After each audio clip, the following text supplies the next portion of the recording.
involved in this work for about 3 years now.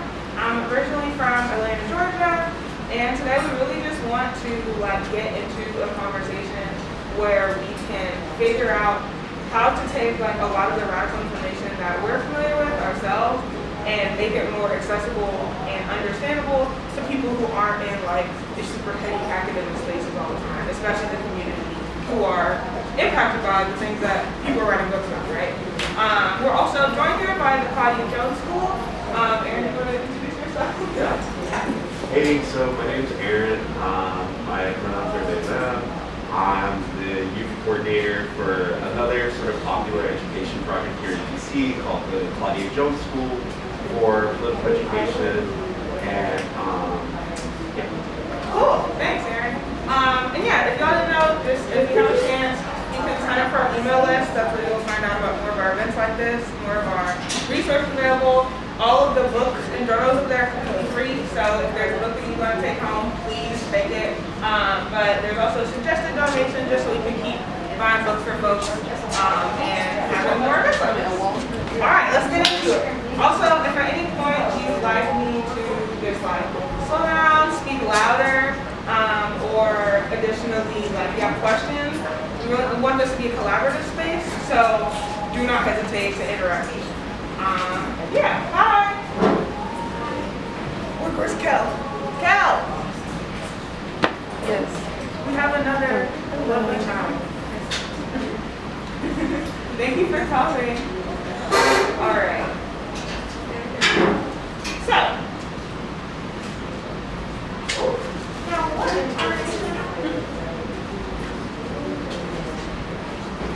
okay. We're going to get started with talking about abolition or Black radical tradition and anti-capitalism. This is going to be a little bit of a B section, so we will have a big break afterwards. So, starting with abolition, just a brief refresher if you're not familiar. Abolition is a belief in the total removal of harmful and oppressive institutions, removal and replacement. That is a key part. So it's usually traditionally understood in the context of the carceral state. So prisons, police, any punitive system that exists in response to crime or a fear of crime. This has become really popular in just, I feel, the general discourse of the last few years that y'all are probably familiar with. It's a term that's thrown around a lot, but not really completely understood at its core. And what it can look like when we remove these institutions are positive replacements. So things like restorative justice, instead of retribution, so punitive. Restorative justice is when you're taking the parties who are harmed and commit the harm and sit them down as people instead of people or points or numbers in a system who are committing a crime and because they're innately going to commit crime, and you target the specific harm and how to improve that and rectify a situation with all members of community involved. Free housing and free healthcare, also redistributing wealth and personal resources is another part of abolition. When you're abolishing violent and oppressive systems, you're not just abolishing the police, you're not just abolishing prisons, you're abolishing other systems of inequality where people are not able to thrive to live to their full potential because they have other issues and stressors and systemic barriers to them being able to succeed really, and live and thrive. And the last part that comes with abolishing the institutions is also abolishing the harmful ideologies that come with them. So with white supremacy, that means eradicating heteronormative, queerphobic, and patriarchal systems where anyone who is not a man, not a white man, not a black man, who isn't cis, who isn't represented in the ideal vision of success for these systems, they are still able to be seen as people first, and who they are, their identity, secondary to whether or not they believe or they deserve success and being able to live. So when we're talking with people about abolition and what that really means, something that we find helpful as a resource is to use mutual aid, because mutual aid is and opportunity where you're seeing in real time these like replacements. Are y'all familiar with mutual aid? Is anyone here involved in it? Cool, awesome. So mutual aid is really just, for those who aren't familiar, it's a community of neighbors, of people within, of friends, of family, and you're basically filling in the blanks where there's the system and our institutions are falling short. And this has existed far before the term mutual aid has come into conversation. What this looked like back in history were people black women who were domestic workers for white families, when they would have to work 12, 14-hour shifts and they have their own families at home who they couldn't take care of because they were at work. Their neighbors stepped in, cooked dinner for them, helped their kids like work through their homework, things like that, to bring meals over. That's mutual aid. Mutual aid is also just giving a ride to work or a ride to wherever for someone if the green line is single tracking, right? And their reliable way to get to work is being cut short because of institutional failures. This is helpful when you're speaking with people and they're like, well, we abolish the police, we abolish these violent systems, then what? We are the now what. It's important to help empower people to understand that the solution lies within all of us, especially in our individual communities. Mutual aid networks will replace these violent institutions, and they also reject individualism. Individualism is key to perpetuating systems of white supremacy, systems of capitalism, specifically systems of capitalism, because there's this every man for themselves mentality, right? You do not have the power to work with a group because everyone in your group wants different things, right? That's what we are indoctrinated and taught to believe, that collective action is not possible. When in reality, it is. A lot of us have a very similar, if not same idea of what we want our world and our society to look like, but because of an individualist idea, that has been almost tripped out of our brain as a possibility. When we're talking about abolition, especially to people in our community who aren't super familiar with the nitty-gritty and all the sources and the books of it, it's really helpful to just start there. Like, what do you want? Like, what do you see our world looking like? And then sharing that with other folks and realizing we're really all on the same page, and it's important to keep that community mindset and that communal idea and reject individualism. And that's what mutual aid is all about. It understands that we are here, and Javon is here, and Jake is here, and we're all here working towards the same thing. We're all just trying to feed ourselves, feed our children, pay our bills, right? But we're experiencing similar conditions that are preventing us from doing that to the fullest ability, with comfort, with health, and being able to thrive. Yeah. Billy, am I forgetting anything? No? All right, cool. So, moving on a little bit from abolition to the Black radical tradition. Abolition is a pillar within the Black radical tradition, and if you're not familiar with the Black radical tradition, it's basically a liberation ideology started from the beginning of the transatlantic slave trade and chattel enslavement. The Black radical tradition the term was coined in the 20th century, like in the middle of the Black liberation movement. But as an ideology, as a spirit, as a belief, it's always existed. As long as there have been Black people who were in these oppressive conditions, the idea of a Black radical tradition existed. And so it really focuses on the revolutionary power of Black people, but really anyone who's suffered under systems of white supremacy and violence. It, again, allows people to imagine a future where they're not in these conditions anymore, and specifically where abolition is possible. So in the early 20th century, Black people used this to develop a new politics that wasn't at the beck and call or at the hands of their oppressors. They were like, okay, we're being told to act within the system that does not benefit us. We're being told to vote again and again, even though they're throwing our ballots out. We're waiting in line for food, but they're only giving the best produce to people in these white neighborhoods. you know what I mean? And so people are beginning to notice after the abolishment of slavery, the formal abolishing of slavery, once black free people are starting to enter society, develop their own communities and cultures, there's, again, with more community comes people's shared understanding of the violent conditions that they're in. And this is where the Black radical tradition was birthed. It was something also to assert their humanity and agency as people. When you're under a system that, again, doesn't view you as an individual with agency, with humanity deserving of love and life, your individual humanity is stripped, your personhood is stripped. And so a big part of the Black radical tradition came from a desire to reassert, like, no, I am a person. I am not the capital that you stole me from my country, my family to produce. I am not the criminal that you say that I am. I am a person first.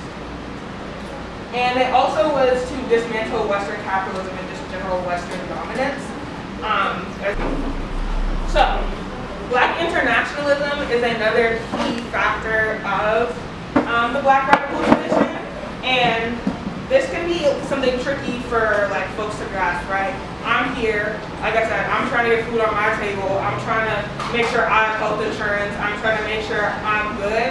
Then that individualistic like mindset, why should I care about what's going on in South Sudan? Why should I care about what's going on in Ethiopia and Eritrea, right? Why should I care?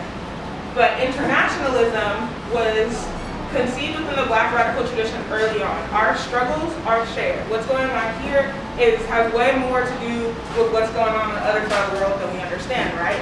Because these systems of white supremacy and capitalism are global systems. A lot of the people who are in power are in conversation with each other, right?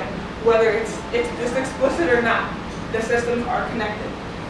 And so these are some folks from the 20th century who really kind of like pioneered the study of internationalism, Black internationalism. And these are figures that, we can point to without obviously just kind of info dumping on people, right? If you just walk up to like a random person, they're like, do you know who Kwame Nkrumah is? They're like, I don't know, and why do I care, right? Well, the reason why he's significant is because he's the first African president or like leader of Ghana, an African country. Let's just marinate on that a little bit. This is the 20th century. And he also led the Ghanaian people to liberation, right? Kwame Nkrumah was an incredible leader who really prioritized internationalism, especially with Black Americans, Black people in the Black liberation space. He invited them to Ghana several times. We're talking Malcolm X, I almost said Angela Basketball, Angela Davis. I'm thinking about those that NAACP Image Award win last year. And he really believed it was important. He understood what we're experiencing here is directly related and connected to what our Black siblings in the U.S. are experiencing. And if we bridge that gap and come together and kind of talk about this and strategize on how we can intervene, then there's power in that, right? And Marcus Garvey, Kwame Ture, who's formerly known as Stokely Carmichael, these are all ideas that they have. Now, it is worth noting that some of them went about it relatively problematically, right? When we look back into history, it's always worth doing so, especially historical figures, with the desire to understand what could they have changed, because our conditions have not changed much from then. They were very brave, they had a lot to contribute to this movement, but some of these folks also did not prioritize women. They did not prioritize queer people. It was a very male-dominant movement. That's why I have a picture of Claudia Jones up here, because Claudia Jones was a Trinidadian immigrant to Harlem. She was a proud anti-imperialist, she was a proud anti-colonialist, and she was a proud internationalist. As an immigrant from a country that was also ravaged by chattel enslavement, she understood what it was like to be an outsider within the American project, within the American system. So she immigrates to Harlem, gets very involved in anti-imperialist work, and she's deported. She's deported to London, where she continues this work and finds a community of other Caribbean people, other Caribbean immigrants, and they begin a publication where they really start going in on the colonial system in the US and in the UK. They start going in on the different racist systems that exist and just speak to the Trinidadian, but also Caribbean immigrant community within Europe. And Aaron, do you have anything to add about Claudia Jones?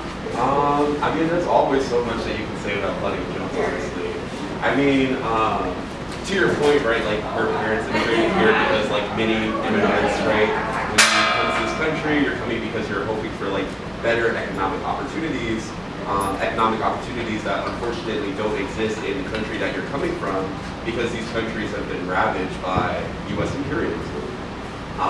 And so that's also like to your point on this like note about like internationalism and how a lot of people from around the world have similar struggles against imperialism, against capitalism, because those things go hand in hand and you can't have one without the other.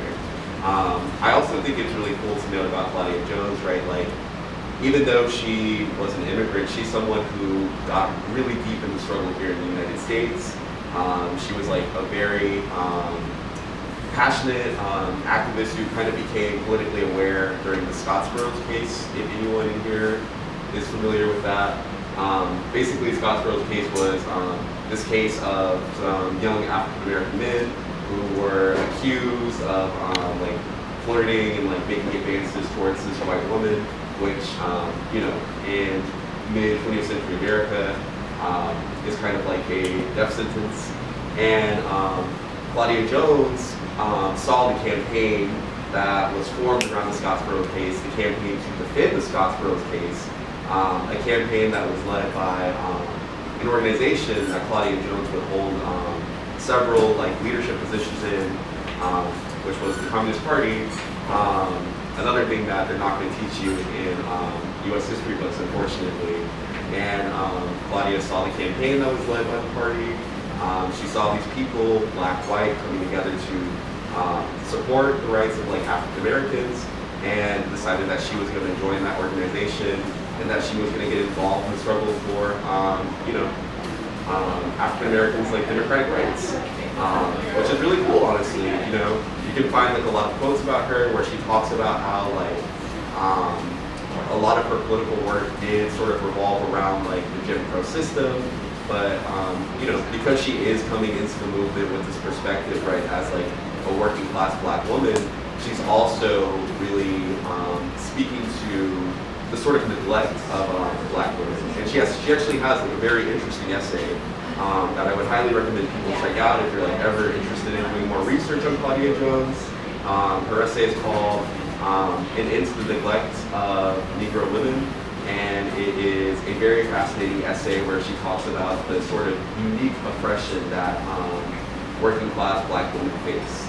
And the sort of three oppressions that she sort of outlines in this essay are like racism, obviously, sort of like gender oppression, like being oppressed because you are a woman. And then she also talks about the fact that like black women are also oppressed right as workers. So she kind of comes up with this very unique idea of triple oppression. And I think what's also really cool about this is like Claudia Jones is someone who like never really had a chance to go to college because she was so sick in her younger years as like a working class person who grew up in like very environmentally unhealthy like slums and neighborhoods in Harlem. That is, this idea of like triple oppression is kind of like a precursor to what we might call like intersectionality. And so I think it's really cool to like see how Claudia Jones was like coming up with these theories in like the 20th century America, and not many of us know about her or know about her contributions to history. And so, yeah. Thank you so much, Aaron. And something I really appreciate that you said is that Claudia Jones is very invested in like struggles within the black community in America, even though she was a Trinidadian woman. That is that internationalism that we're talking about, and that we should be regularly bringing into these conversations with our community members about abolition, about the radical tradition, because so many of our comrades internationally heavily are invested in our struggle, right? Like we saw during 2020 with a lot of the uprisings, but they were traveling all over the globe. People everywhere were protesting, right? But it's important for that to go the other way, right? We should encourage people to also look into the struggle and the way that these systems of oppression are showing up in other parts of the world because our struggles are interconnected. And like a final note I'll say on that is an example that y'all can bring to these conversations is the fact that the IDF, the Israeli Defense Force, who is actively colonizing, committing genocide in Palestine, they train with United States police, specifically in Atlanta. The same people who are training and brutalizing folks in Palestine are the same folks who are training and brutalizing black people in America. That's an easy way to like draw that connection and to demonstrate that just because we're geographically far does not mean our connections or our struggles are far apart at all. Whew, that was a lot of information though. Any questions or like thoughts or anything before I move on? No. So, anti-capitalism. Capitalism. A way to introduce folks to the idea of anti-capitalism, we put this last just because it feels like the trickiest ideologically indoctrination to like unlearn and undo, right? Capitalism is everywhere. It's built up the many systems within our society. And so just a little definition, it is the political and economic system based on private ownership of the means of production. And the means of production is how the way that commodities, goods, and services are brought and produced to the market. The way that happens is through the labor of us, of workers, of the working class.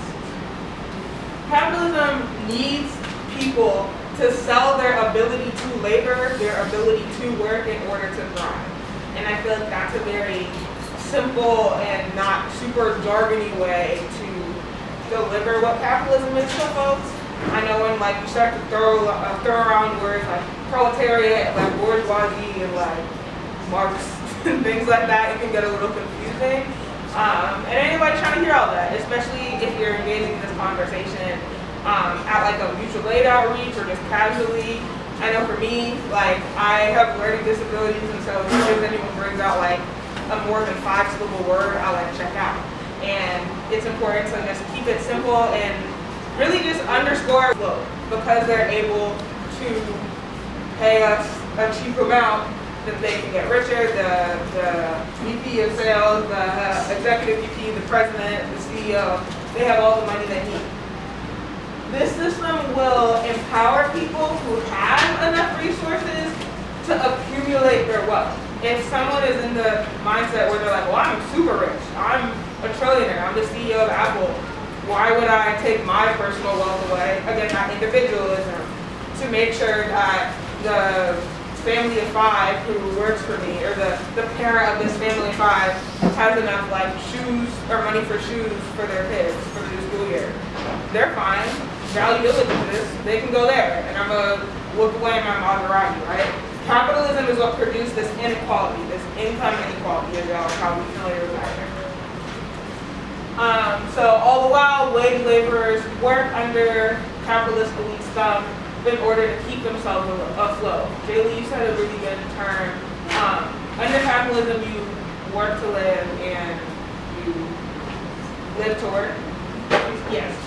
You have to work in order to live, to have money to survive, and then you end up living to work so you have money to survive. And it's just an endless cycle that people who are capitalist elites, that is not something they have to think of because they have an exorbitant amount of wealth.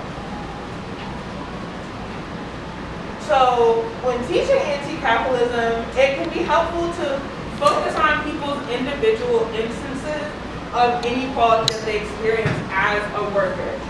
So this can be like not having any paid time off, having poor insurance or health benefits, poor working conditions, dangerous working conditions. These are symptoms of the capitalist system where your value as a worker, your value as a person, as your life are not valued. We see across the country right now, more and more people are working to unionize their workplaces, right? this is because in these spaces, folks are starting to understand I shouldn't be like leaving my job with back pain, debilitating, like chronic pain. My fingers are sore. I'm dropping boiling water on myself. You're seeing these various safety precautions where corporations will cut corners because they don't value their workers. They value the labor that their workers produce to help them become wealthier. So we found that this is helpful to point out when we're trying to like help folks really get into that anti-capitalist mindset, because it's not just about, oh well, capitalism is bad, we're just gonna blow up the whole market and then everyone's just gonna be running around like a chicken with their head cut off. It's identifying these instances of inequality. How come you have to wait till you get a promotion to have dental care for your family?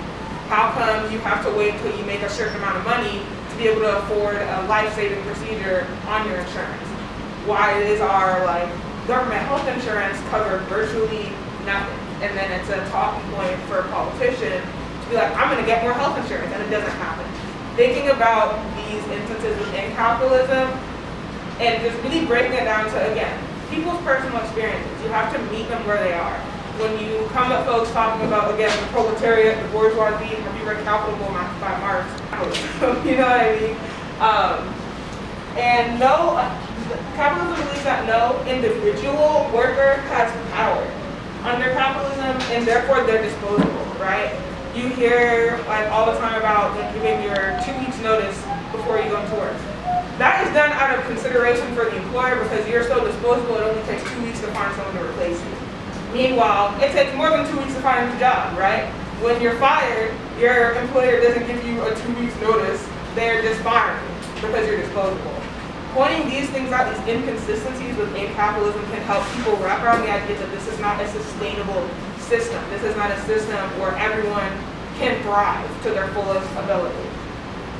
It takes a class of workers to perpetuate this system, which is where the concept of class consciousness comes in, going back to taking your mindset out of the individual and really taking it back to collective. If we are all experiencing this, then how can we all work and fight to get out of this so that you're not living paycheck to paycheck? Everyone has health insurance that covers vision and dental. Why is health insurance different from vision and dental insurance? I don't know. But like, I didn't ask to need contacts. I didn't ask to need glasses. I guess I'll just not see for the first 6 months of my job until I get better insurance. Things like that don't make sense, and they're not the normal. And they shouldn't be. They are the normal, but they shouldn't be the normal. So just a little bit of like theory for y'all. Cedric Robinson's Black Marxism. This book is available online as a PDF in our virtual library if y'all would like to read it. He kind of like contextualized Marxism, anti-capitalism in the context of Black people and other oppressed people. He said that the wealthy privileged class, the bourgeoisie, free Black people only to re-enslave them through wage labor.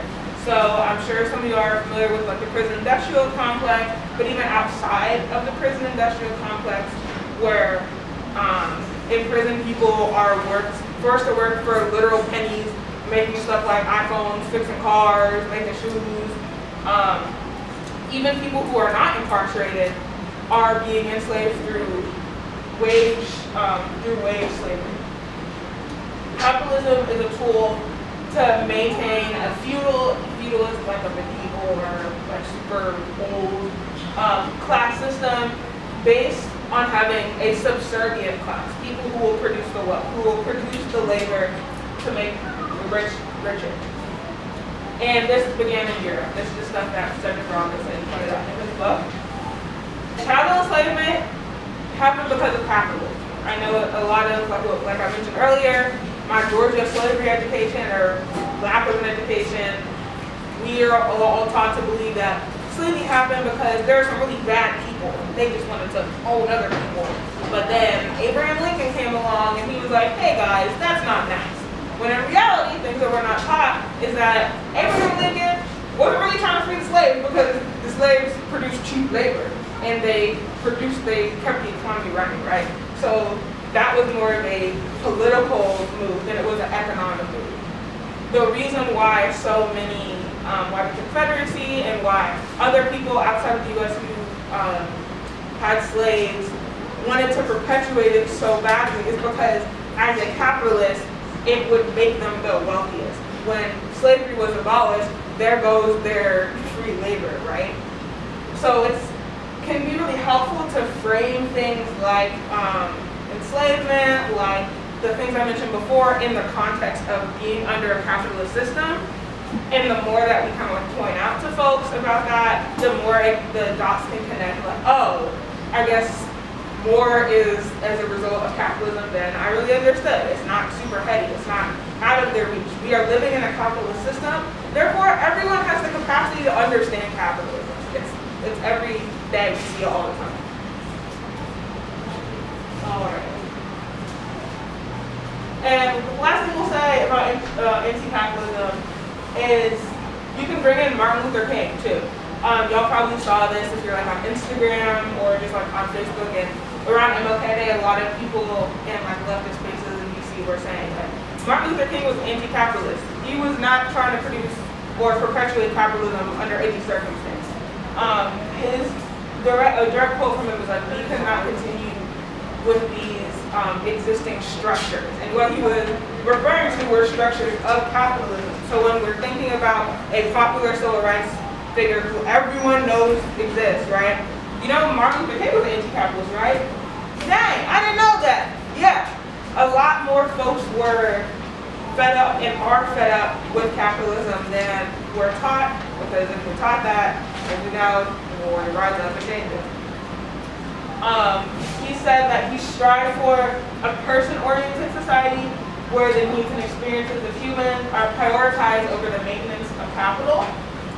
And it's really helpful to, again, highlight popular civil rights activists in their understanding of capitalist exploitation.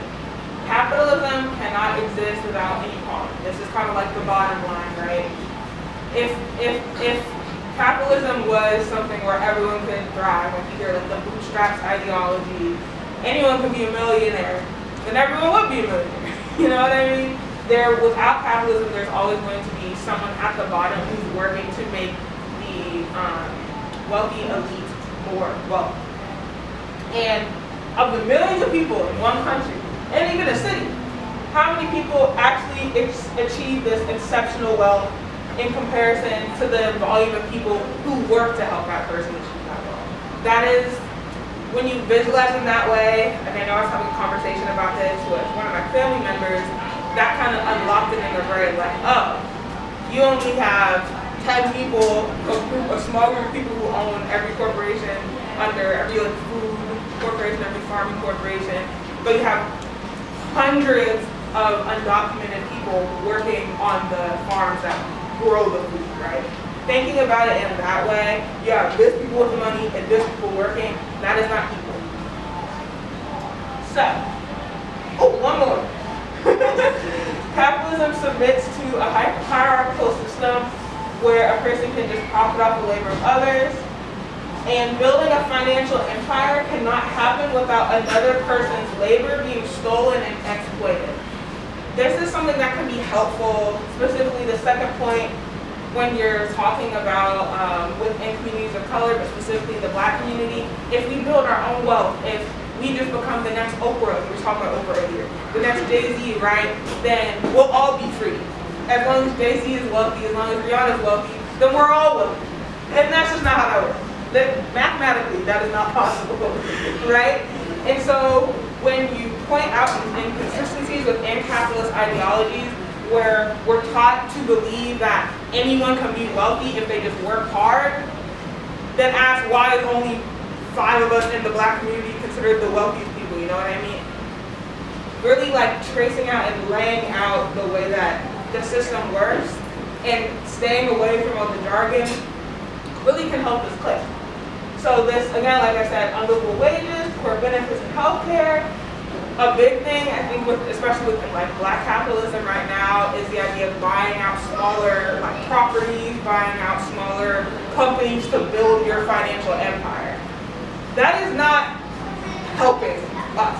You know what I mean? That is, we're not the ones buying it. You're just taking housing by buying 15 Airbnbs from other people, if you're buying all these single family houses, now this is a family that don't have houses, and you're charging them extra money so that you can build personal wealth.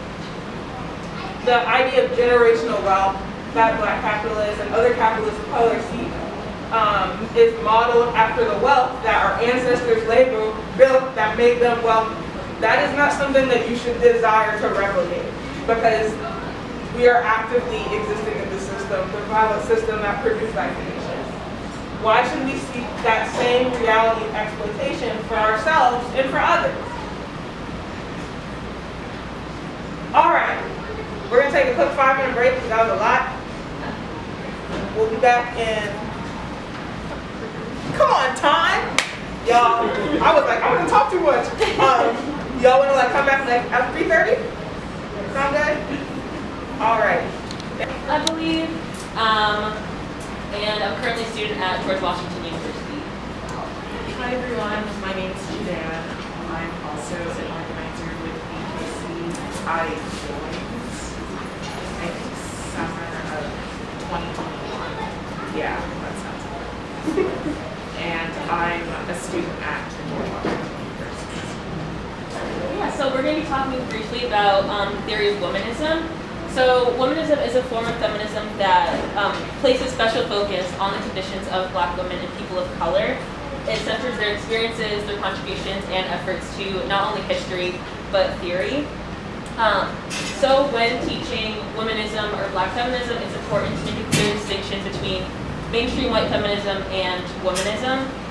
So in order to do this, we have to situate ourselves in the 1960s.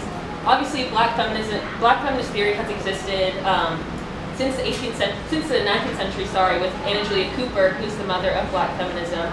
But in the 1960s, we really see the emergence of a Black feminist movement. So this was, in the 1960s, was the height of the civil rights movement and the feminist movement. And Black women were excluded from leadership positions in the civil rights movement. And if they were in leadership positions, they weren't acknowledged. So we're seeing women like Ella Baker and Fannie Lou Hamer and Dorothy Heights really go unnoticed when we're talking about the civil rights movement. And they're included on the basis of gender. And then we look towards the women's movement. We see that Black women are not being considered, their conditions are not being accounted for when talking about how to achieve equality in a state that feminists advocate for. We're seeing that the women's movement is solely focused on the conditions of white women in particular, middle-class white women at that.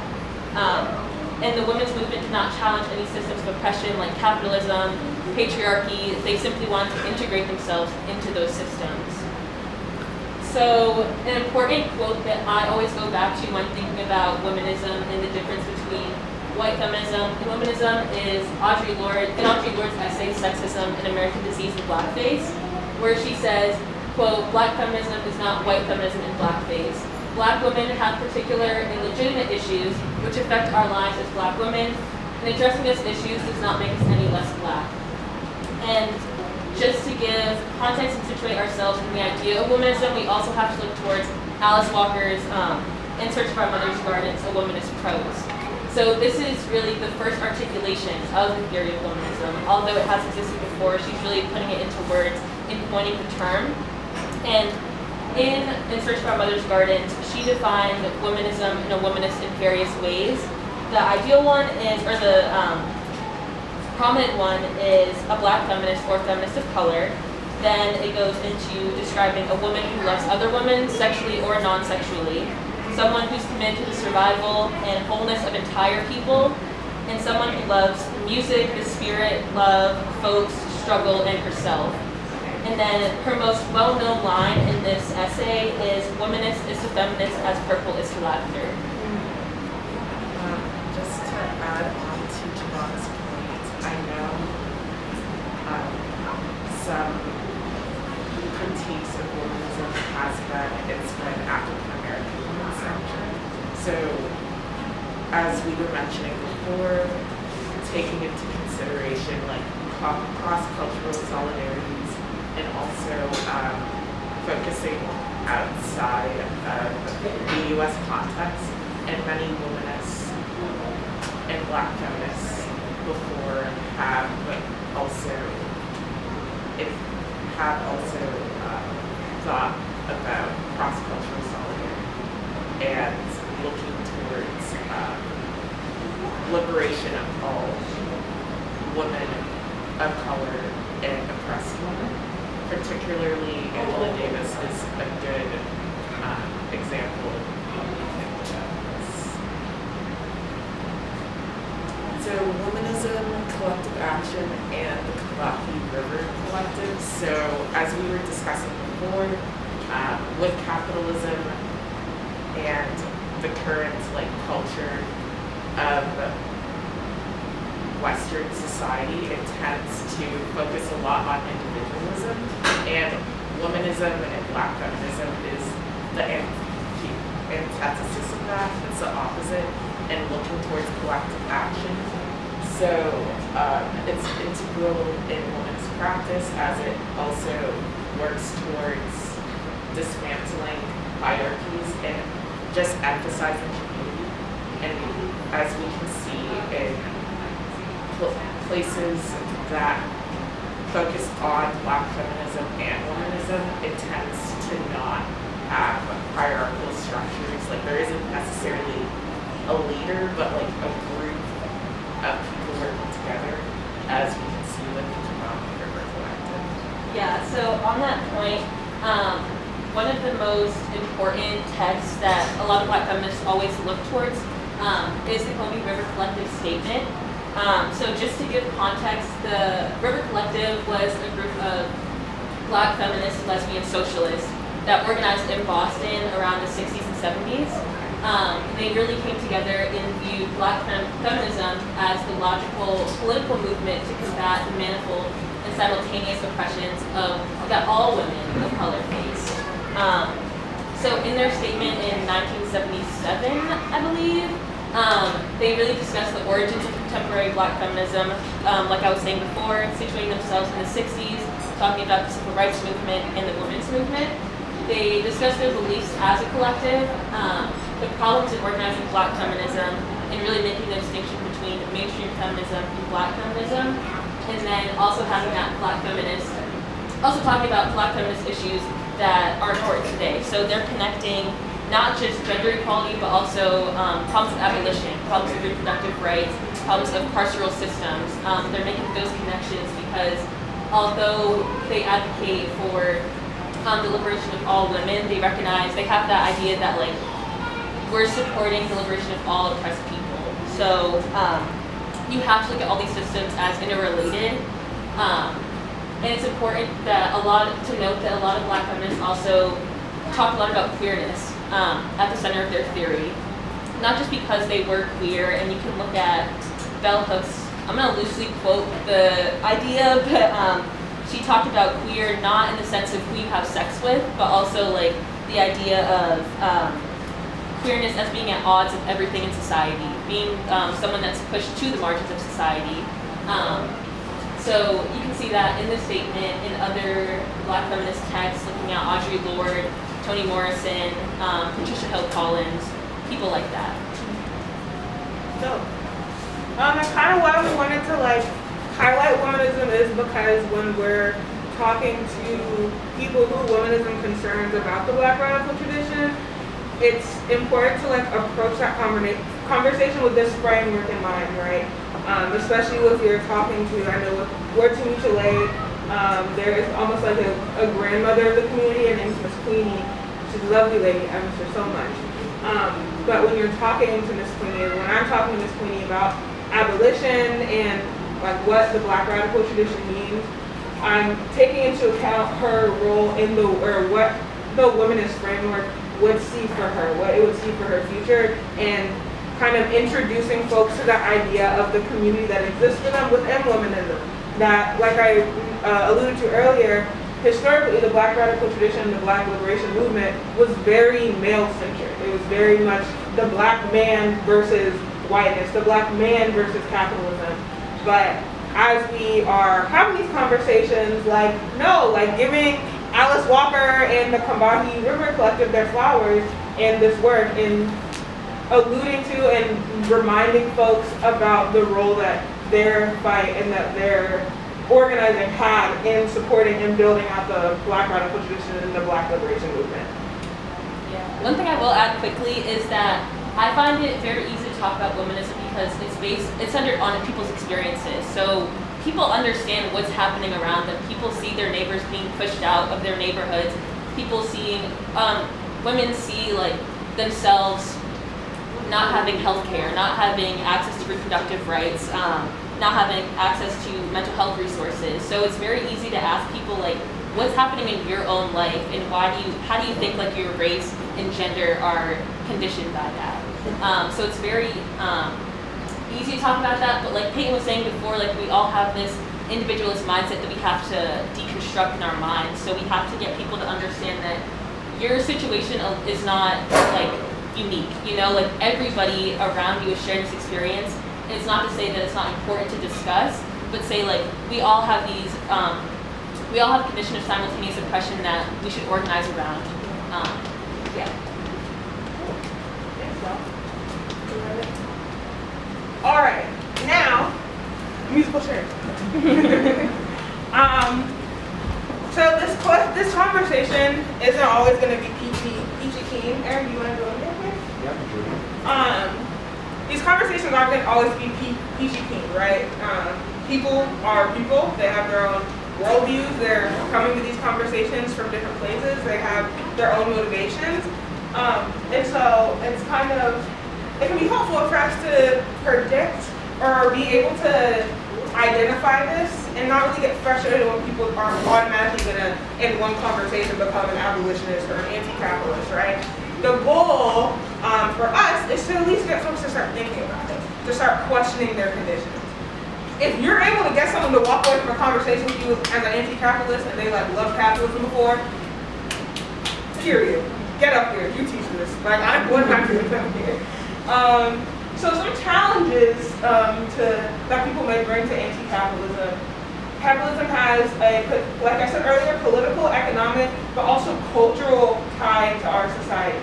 For this reason, it's likely that most people will want to defend their current conditions because it's what they know. They're going to defend their affiliation with capitalism because it's what they know. Unlearning this is really key. Unlearning the instincts to defend the conditions that are perpetuating inequality and perpetuating your oppression is key. Prompt people to question that, right? So some challenges are the bootstrap mentality, anyone can be a millionaire, like I discussed earlier. As anti-capitalists, we should be challenging the idea of grind set, if y'all are familiar with that. We should be challenging the idea that everyone has to work to live, that laboring is innate to being alive on this earth. That is not our default, that is not what we're here for. If babies don't have to work, why do I have to work? Just because I'm in my 20s, right? It's important to understand that just because you don't live to work doesn't mean you're lazy, doesn't mean you lack ambition. It's just you understand that is not our automatic, I guess like ground zero as a nature of being alive. And a grind set, if you're not familiar, is the idea that if you don't have a side hustle, if your side hustle doesn't have a side hustle, if all your friends don't have a side hustle, then you're lazy. You're not doing enough. Oh, you work at 9 to 5, you're not doing enough. Oh, you work at McDonald's, then you don't have enough ambition. That is a capitalist mindset, and as organizers and as people invested in Black liberation, it's our responsibility to kind of combat that when we're in spaces. I always say proudly, if me wanting my Black and BIPOC siblings not to re-enter systems of capitalism makes me a hater, then I'm a hater, right? Why should we want for our community, our collective, to seek out a solution or a way of freedom from the same capitalist system that perpetuates their harm? And up here I have a photo of Ben Fletcher, who is an early anti-capitalist. We're talking about 1900s. He was a union organizer, one of the very first and few Black union organizers in the original industrial workers' rights movement. If y'all are familiar with industrial workers worldwide, they have a DC chapter that we did an event about Black labor and about Black labor history and Ben Fletcher with. There is a book also in our library, shameless plug, about Ben Fletcher if y'all need to learn more about him.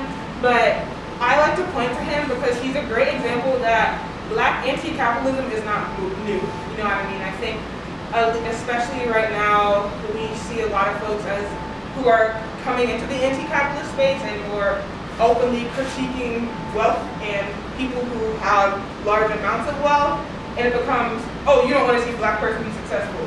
You don't want to see a person of color be successful. That's not true.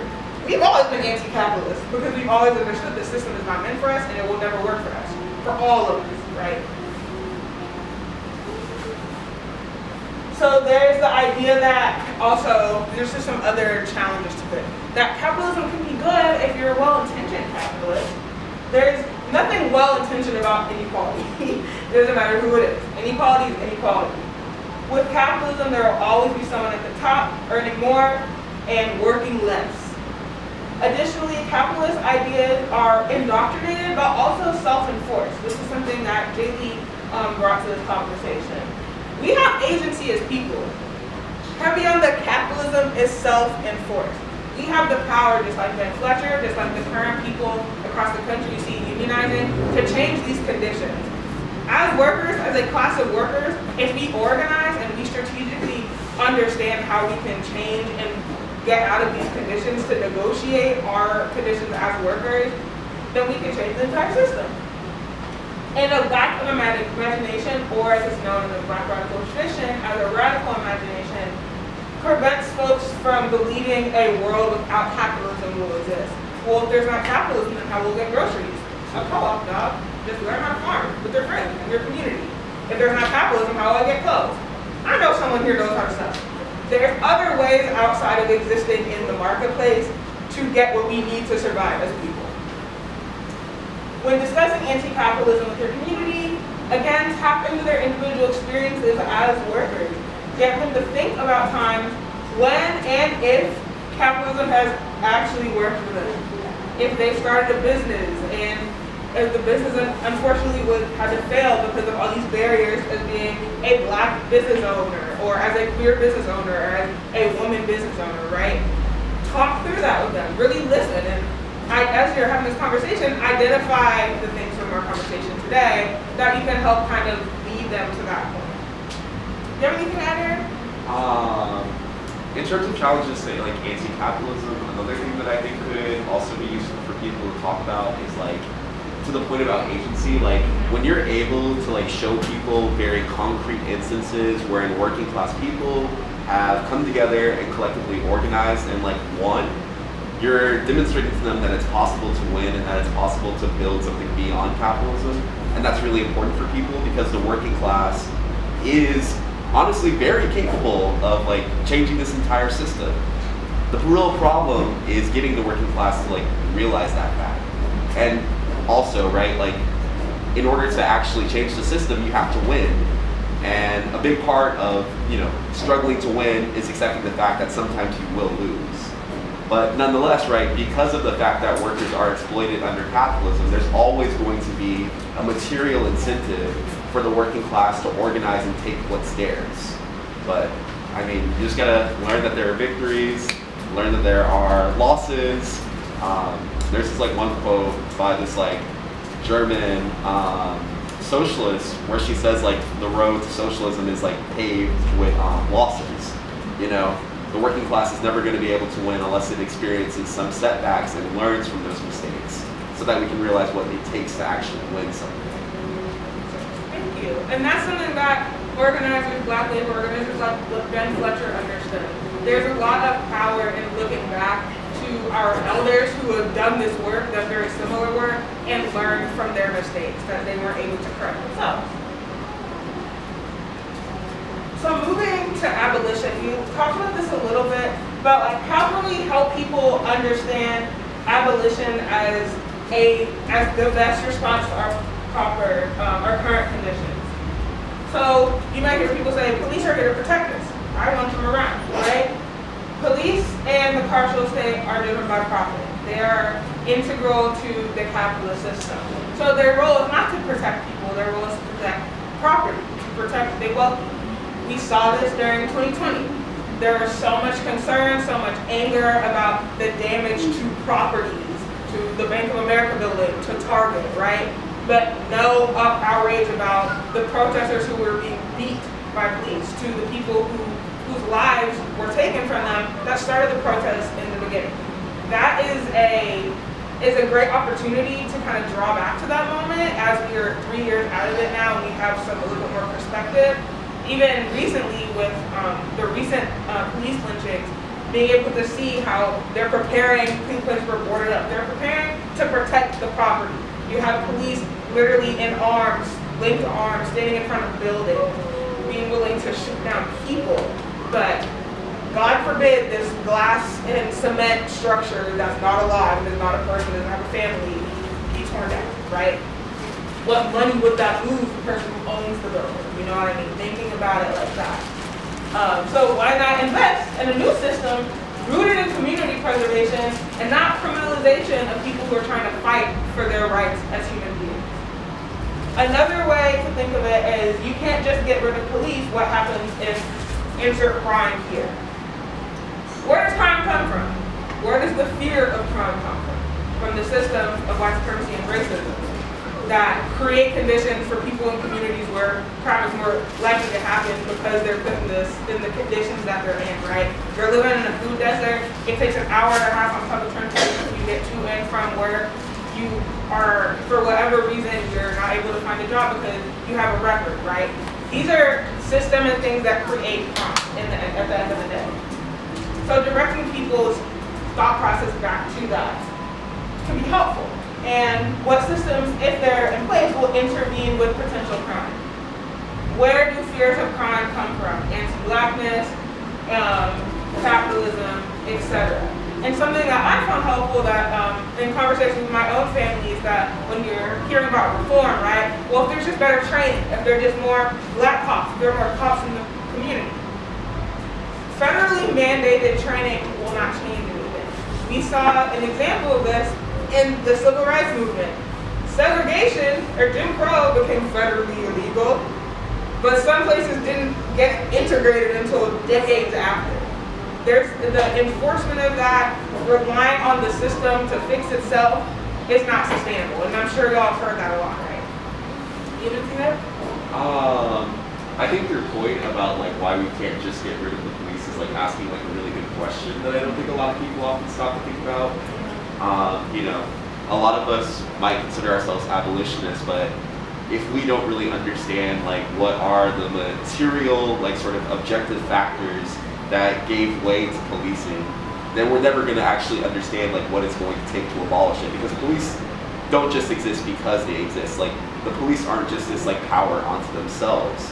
Policing came into being at a particular moment in history, right? Policing is a specific historical development that we can look at, and we can like look at the factors that gave way to policing to understand what it will actually take to get rid of police. It doesn't make too much sense to me anyways if we focus on abolishing police without abolishing those like social conditions that give way to policing. So that could also be something to really like orient your thinking when you're talking to people about like how could you actually ever get rid of policing. Yeah, that's a great point. I think it's not about starting there. There's a like roadmap, like you were saying earlier. There's going to be some challenges and things you need to tackle first. And I think that can help kind of get folks out of like a scared abolition mindset. Like you're not just going to start like the purge one day, like oh crime is illegal. Like that's not what's going to happen. There's going to be changes, community changes, conversations around what does community safety look like before we get to that. And so again, just coming back to internationalism, because of like our U.S. and Western default towards just short-sightedness and individualism, it discourages a global thinking. So people in our communities are facing daily struggles that demands their immediate attention. That means that I don't care what's going on in Haiti. I have to think about how I'm gonna get food on the table tonight. I have to think about how much for these $6 eggs, right? We have more pressing things that prevents folks from seeking out an internationalist framework. But learning more about considering international struggles, it can feel irrelevant and impractical to folks. And as organizers, it's important that from an internationalist perspective. But by leaning on the things we mentioned earlier on, there's small things and small ways you can prompt folks to think about this and really attack these issues from an internationalist framework.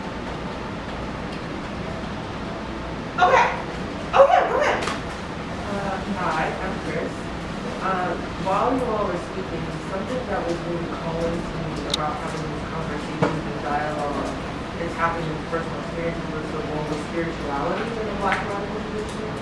And I was just curious, for the group, of where do you see that in today's role and garnering these relationships by tapping into folks' spiritual practices? And the first thing that came to mind was a podcast I heard from Jason, one of the ancestor with Patricia Hershey was talking about Harriet Tubman's practice of praying and sitting out her route. You know what I mean? So there's always this present spirituality in these resistant movements, and I'm really curious about how we're thinking about that when we're coming to our Black radical tradition. That's a great question. Anyone have any insights or anything? Yeah, go ahead. I'm an organizer, and I always say organizing is not so still spiritual. I feel like every day, the ways in which I often see spirituality organizing, when they the grounding that happen, the chance that people the ways in which we just careful about it, there's houses and people, houses and conditions of which building and growing within average. Thank you. Yeah, go ahead.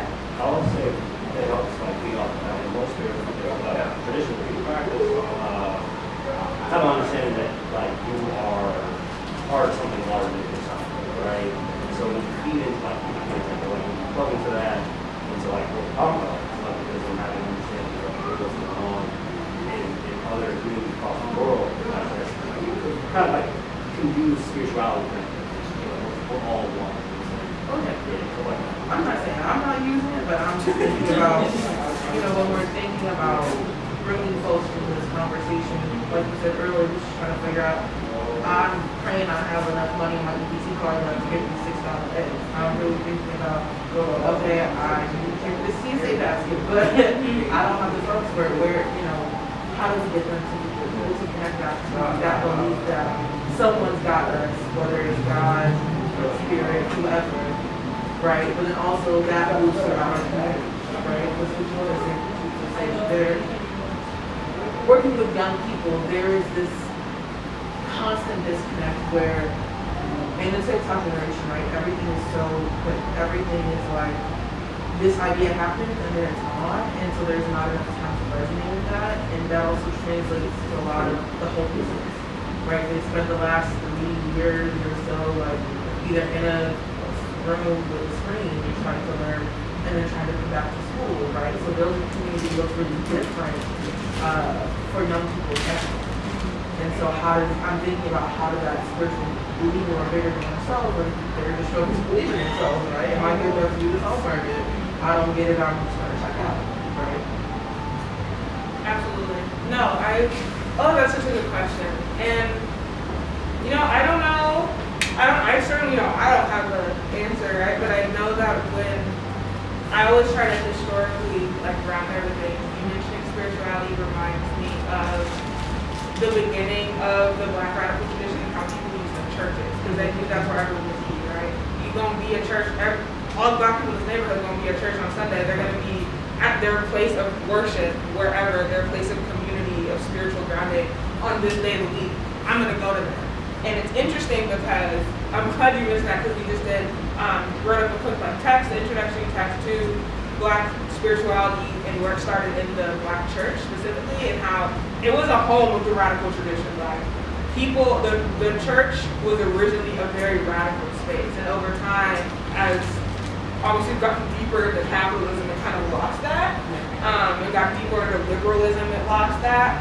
But I love how you're pointing out the value of a spiritual, and in your words, a higher power, something else happening, because we're all here together. And I think a lot of spiritual practices teach you about looking out for your neighbor, making sure other people are good, understanding shared faith and concern. Yeah, go ahead. Yeah, I think 100%.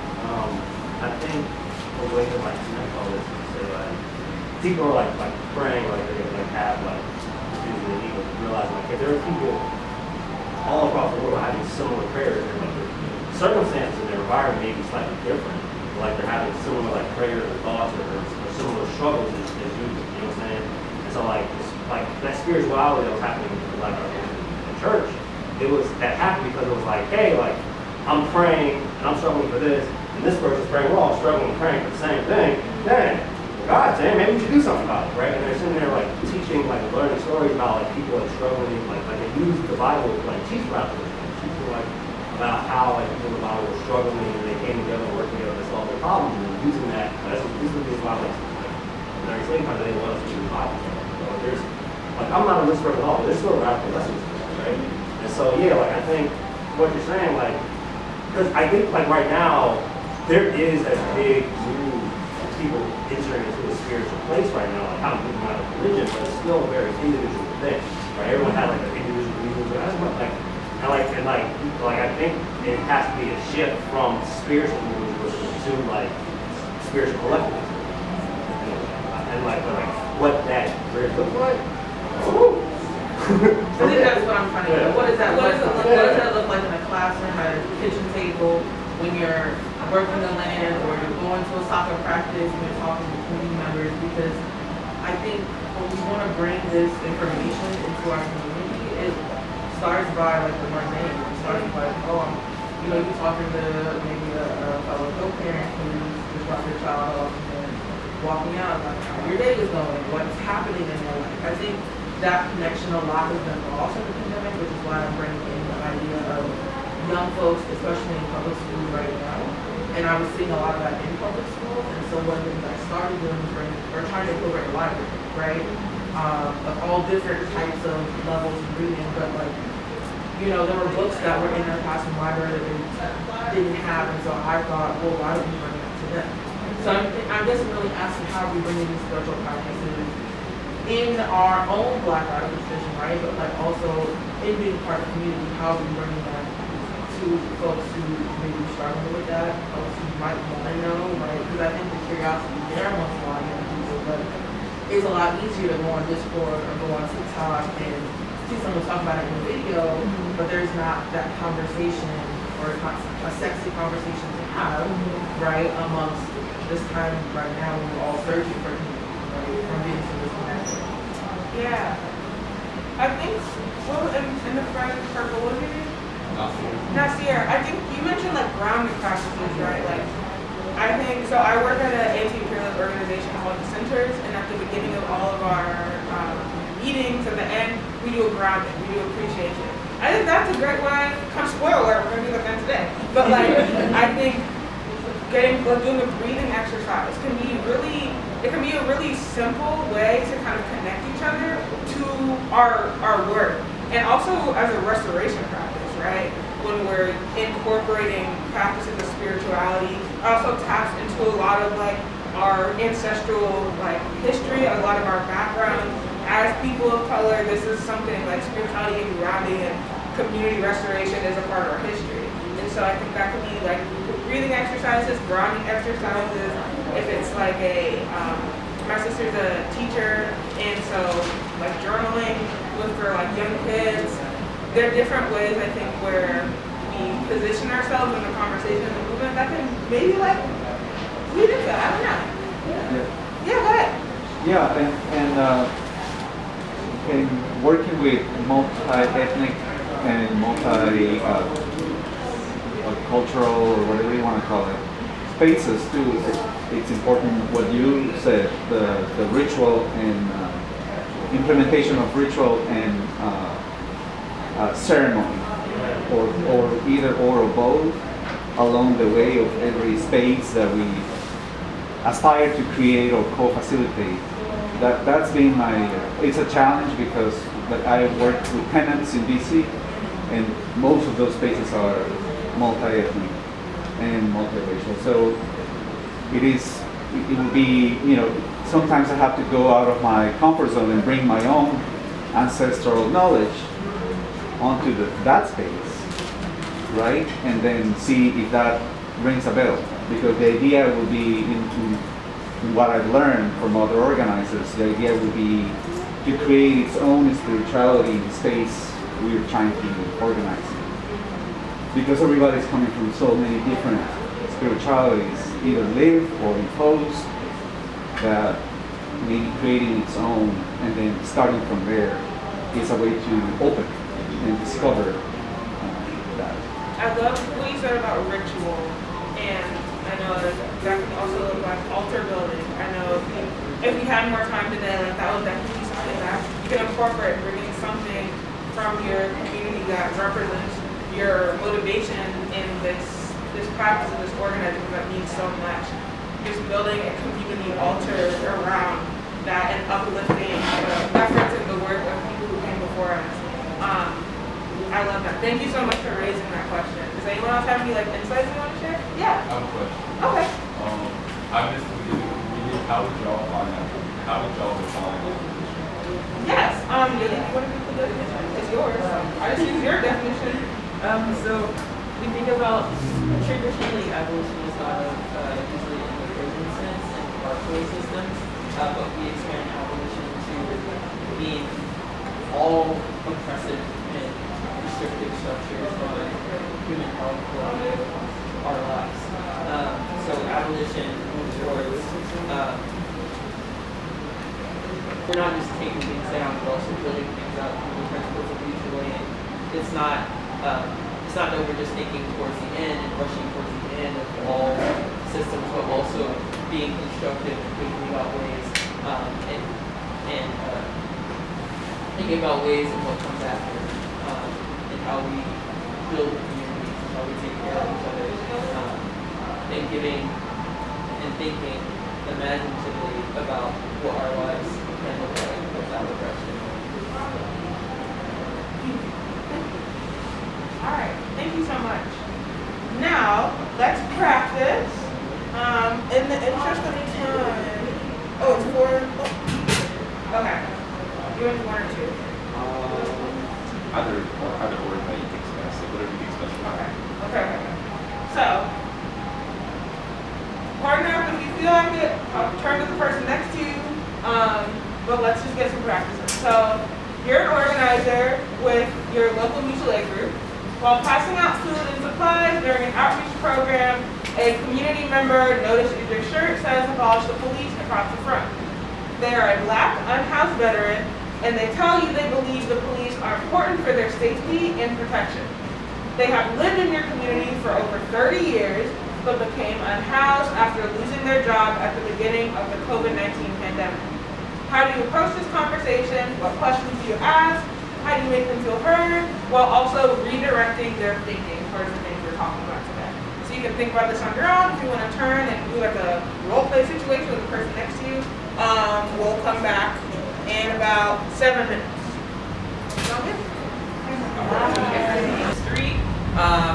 So one thing that was really crucial in the sort of historical disability rights movement was the 504 sit-in. So essentially what happened was at the San Francisco Federal Building in 1977, demonstrators, most commonly physically disabled people, were occupying the San Francisco Federal Building in order to pressure the representative there, Joseph Califano, to sign 504. And there's this big push to sign 504, which would ensure that federally, no individual will be excluded or denied benefits on the basis of their disability. So what not a lot of people know, and what not a lot of people realize, is that the Black Panther Party was there at the 504 sit-ins, participating and showing solidarity and feeding these demonstrators in full support of the disability rights movement. So here we have pictured is Brad Lomax, who was a member of the Black Panther Party and participated in the 504 sit-in. And he was also instrumental to the success of this movement. Now, a lot of sort of disability rights movement discourse, which is also very white for the same reasons that I talked about before, the general exclusion of people of color in thinking about disability. It often centered people like Judy Heumann and Kitty Cone, who were white disability activists. Judy Heumann is actually on the right here, but also denied or disregarded the participation of Black people in this movement that was very successful in getting 504 signed. So that's an example from the past. And something that Sammy Schalk also talks about in her book is the National Black Women's Health Project, which was especially out of HIV and AIDS activism, formed in 1984, so like the height of like AIDS activism and AIDS awareness, formed by Bilal Avery in response to specific health and reproductive rights for Black women.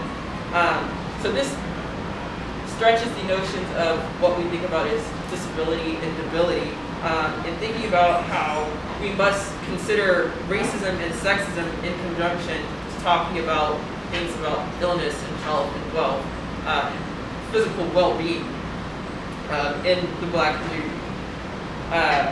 So yeah, and then moving into the present day, Black people and organizations that are focused on the abolition of racism, sexism, patriarchy, everything. There's still this engagement, there's still this root, that spreads out into activism today. So there's since invalid or without invalid or not invalid, which is a disability justice, emphasis on disability justice over disability rights, not just thinking about government and federal rights that focuses on identity-based constructions of disability, but thinking about justice, what is just, and how do we think about disability in an expansive way that moves beyond just rights, because as we know, rights are not the end of the conversation when it comes to abolition of oppressive systems. So, Since Invalid is a disability justice-based performance project that incubates and celebrates artists with disabilities, centralizing artists of color and LGBTQ gender-varied artists. So this is an organization that specifically focuses on performance, something that has been sort of used negatively towards disabled subjects and persons in the form of freak shows, and sort of hinging that and flipping that to be expressive about disability and Blackness and queerness. Another sort of organization in the present that's sort of organizing around this is the Disability Justice Collective, which is a national collective centering the lives of leadership of disabled people of color, trans, queer, poverty, class folks, in order to move towards abolition. And the Harriet Tubman Collective, which